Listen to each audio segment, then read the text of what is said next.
Good afternoon.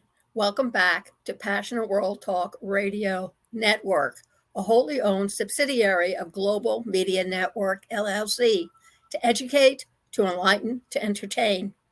And today, unless we forget historical, we will continue the mini series on choosing the right vice president and exactly how they are chosen. And please stick with me for the remainder of the show, and you possibly may pick up something really helpful to you.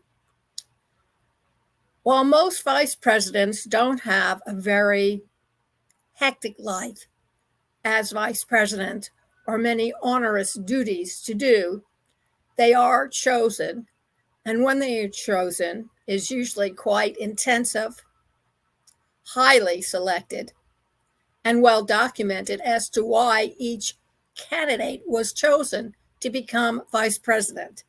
Now, we already know that they cannot pick a vice president from the same state. That is forbidden. However, they are and can be selected from different states, and most of the time, if not all the time, they're chosen from the same party. For our current election, 2024 2025, when the president does become president in January, the two potential candidates for presidents have gone about to select their potential running mates. For the Democrats under Kamala Harris, the list of possible running mates are Governors Josh Shapiro from Pennsylvania, Roy Cooper from North Carolina, Andy Beshear from Kentucky, and Mark Kelly from Arizona. And then when former President Donald Trump was trying to select, he had these candidates that he considered.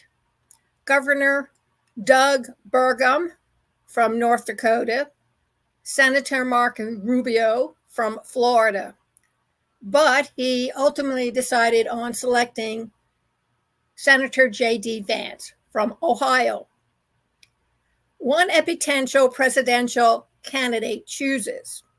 They usually look for governors and senators, and these candidates are preferred above all others. Governors are a good choice because they have already had government experience, been duly elected, represented a state with a rather large population. So that helps them a lot. Aaron Dusso, a political science associate professor at Indiana University, told the Washington Examiner, governors are preferred because they already have experience in the executive branch at the state level. They have run a state, well, again, not the same size as the United States, but it's seen as the same type of job, and they have won statewide elections. So that's the number one place where parties look to choose a vice president. Senators are also common to pull from, as they have also won statewide elections as compared to a House representative, who may only be popular in their district and have less national attention and recognition as those who have run a larger pool. Pretty much every senator thinks that they're going to be president someday, Dusso continued. Recently now, with Biden and Obama, we've seen some success for senators getting there. And obviously, Kamala Harris is the PB from the Senate and is now going to be the nominee. So the Senate is second place. It's another path to the governor. Although I think parties still prefer the governor path. If you're a governor and from a battleground state, that's going to be a prime target, a prime individual to potentially be a vice president.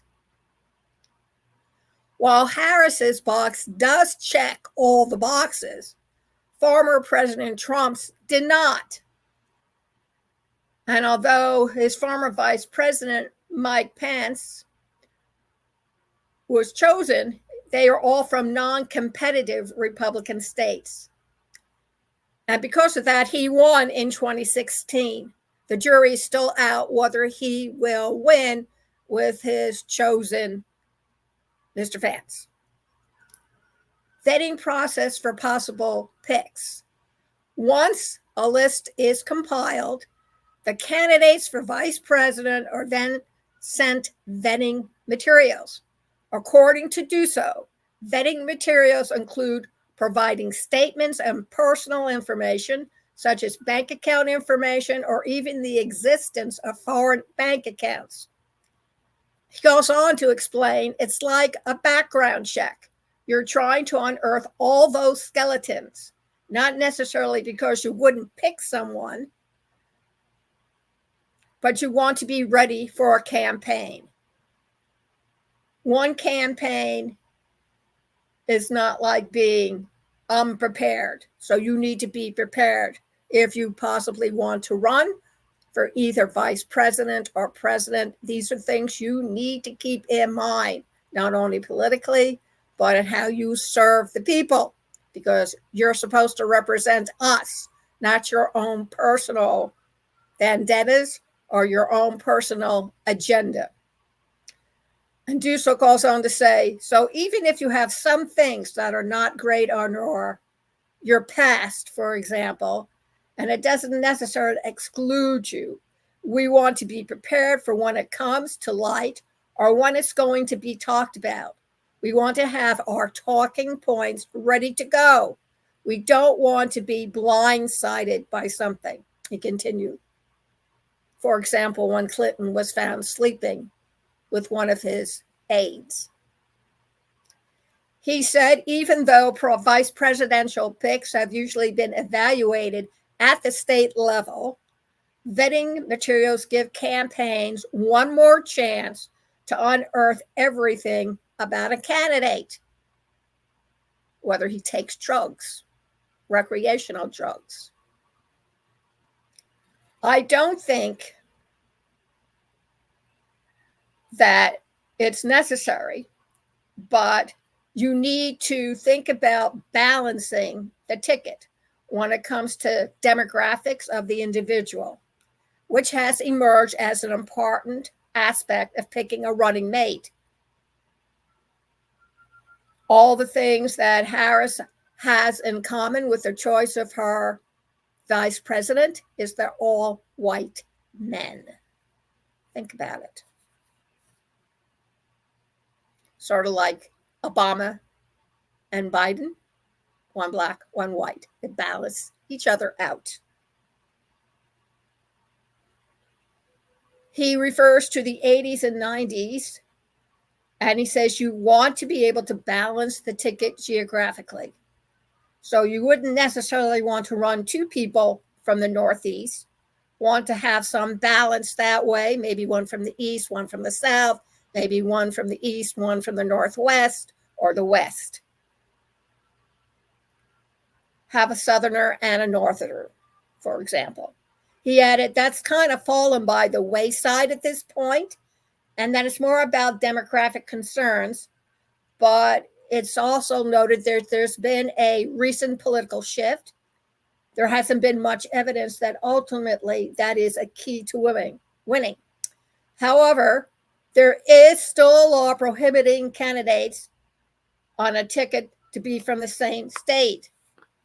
This was a challenge for Trump when he was considering Rubio, also from Florida, and has struck Governor Gavin Newsom, California, from consideration as Harris's running mate. The best evidence we have is that the state you come from can turn out a little better for their favorite son or daughter to support them. The average person typically doesn't know much about the vice president, Dusso noted. That the general electorate will be in a unique situation in 2024 in which people are learning about both Harris and her future running mate at the same time. Dusso continues to say, learning about both candidates at once could upend how the vice president is viewed. Something for you to take in consideration. Maybe the combo, the intake among people and the information they gain about both of them at the same time does play a different role than it does historically. Because normally it would be, we'll talk about the vice president for a couple of months in the summer, and then we forget all about them. Unless, of course, something happens to the president of the United States, whether he becomes incapacitated physically, whether he becomes sick, or he has Alzheimer's, although that didn't stop former President Reagan when he was in his office during his second term. He was diagnosed with Alzheimer's. Bet you didn't know that. So it's something for you to think about. It's just not the fact that the potential president running for president should consider, but also the entire population of the United States should consider very carefully. And this is what you've all been waiting for the ending of the program. And this is what you need to consider carefully. Your vice president is one heartbeat away from becoming president of the United States. If one could go back in time and select a better vice president for Abraham Lincoln than Johnson, they probably would have done it.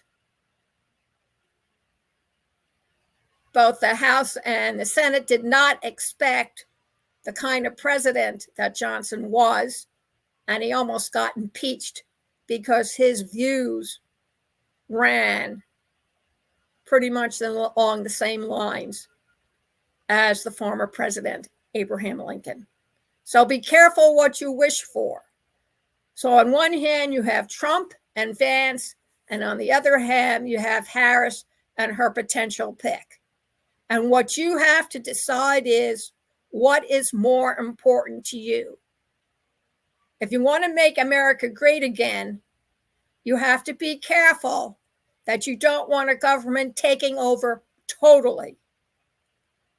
Do you know that the United States has been compared with the history of Rome? In fact, a very famous science fiction writer wrote a whole series about his future based on the collapse of the Roman Republic that turned into a dictatorship.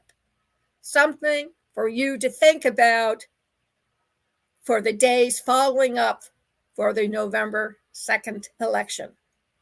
Thank you very much for listening to the program today. You can see it or hear it all over again at youtube.com/PWR Network, PW Talk Radio. You can also see it at https:// facebook.com/passionate world